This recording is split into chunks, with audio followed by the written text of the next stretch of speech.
Instead of quitting, try this. In the last lesson, you learned some tips that will help you finish what you start. But what if quitting was the best choice? Today we'll go over some tips that will help you decide if you really should quit or not. If not, we have some strategies for you to help overcome the desire to quit a project prematurely. The most successful people have an uncanny ability to keep going when everyone else would quit. Your success is tied to your ability to keep working after you've had the urge to quit. Quitting is a negative habit, and it's often learned at a very young age. Learn how to continue making progress no matter how strong the urge to quit grows. Consider the reasons you feel quitting in the first place. Number 1, you lack energy. A lack of energy isn't just a reason one might quit a marathon. It's also a common reason for quitting other pursuits. Exhaustion can be physical or mental. To help counteract your exhaustion, get a full night's sleep, get better control of your schedule, streamline your life, eat more nutritious foods, learn how to relax. Number 2, you lack focus. Too many distractions can result in the desire to quit. Are you trying to accomplish too many other things? Some people can deal with more goals than others. If you feel overwhelmed, narrow your focus to your most important goals. Number 3, it's not that important to you. Do you have a good enough reason to keep going? Why are you doing this activity in the first place? Remind yourself of why it's important to keep going. Maybe the best motivation you can find is setting a good example for your children. Maybe the most important issue is self-respect. Find a good reason to continue. Understand the reasons you feel the desire to quit. Whether it's a bad job or a horrible diet, there are times we all have considered to quit. However, quitting isn't always an adverse choice. We've been taught to believe that quitting is synonymous with failure, but some activities or relationships aren't worth continuing. It's important to arrive at the decision to quit or continue consciously rather than making a flexive decision. Try these techniques to avoid quitting prematurely. Number 1, hit the pause button. Most poor decisions could be avoided by taking a short pause. When you're stressed, overworked, overtired, and fed up, rash decisions become the norm. Give yourself the time you need to make a wise decision. Allow your head to clear before you make a decision that changes your life. Most decisions can wait. Number 2, view the situation objectively. Try to be objective and weigh the situation carefully. Enlist the help of a friend if necessary. It can be easier to evaluate someone else's situation accurately than your own. Number 3, consider the worst case scenario. Now think long term.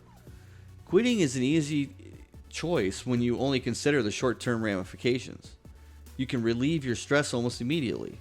However, what are the long-term consequences? If you quit your job, what will happen if you can't find another one? Reconsider quitting if the long-term consequences are too severe. A little relief now isn't worth long-term pain. Who will be impacted by your quitting? Your boss? Coworkers? Family? The members of your church softball team? Who is affected? What message are you sending to your children? What would you recommend to a child in a similar circumstance? Your children are always watching. Be sure to set a good example. Number 4, ask yourself if a new approach is warranted. Maybe you shouldn't quit. Maybe you need a new plan. Not getting the results you desire isn't necessarily a sign that you should call it quits. Poor results indicate an ineffective process. Perhaps all you need is a tweak to your approach.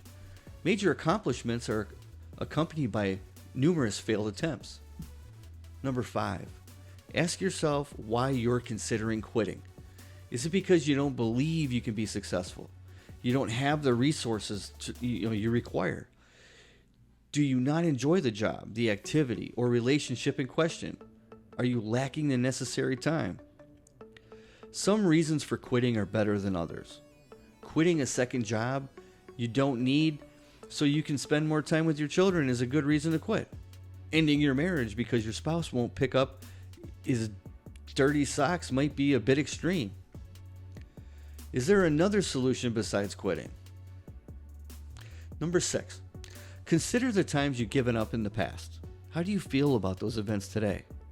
Was quitting a good idea or do you regret it? How are you likely to feel in the future about quitting in your current situation? Sometimes it's necessary to lower your head and keep going. There are times when quitting is the best choice. However, when it's not the best choice, it's necessary to be strong and keep going. Stick with that horrible job until you have something else lined up. Give counseling a try before quitting on another relationship. Take a moment before making a hasty decision. Quitting isn't to be taken lightly. Before making the decision to quit, consider the consequences, consult with a trusted friend, and consider your history. In some instances, quitting is final. Avoid creating long-term challenges to alleviate stress in the short term. Give yourself the time you require to make a wise decision. You're almost done. We'll use the next chapter to summarize and reflect on the strategies you've learned to help you persevere. Then we'll move on to the last section where you get to write your own success story. So here's what we have to do today. Consider your most recent episode of quitting. Mentally go back in time and apply the process described above. Would you have made the same decision?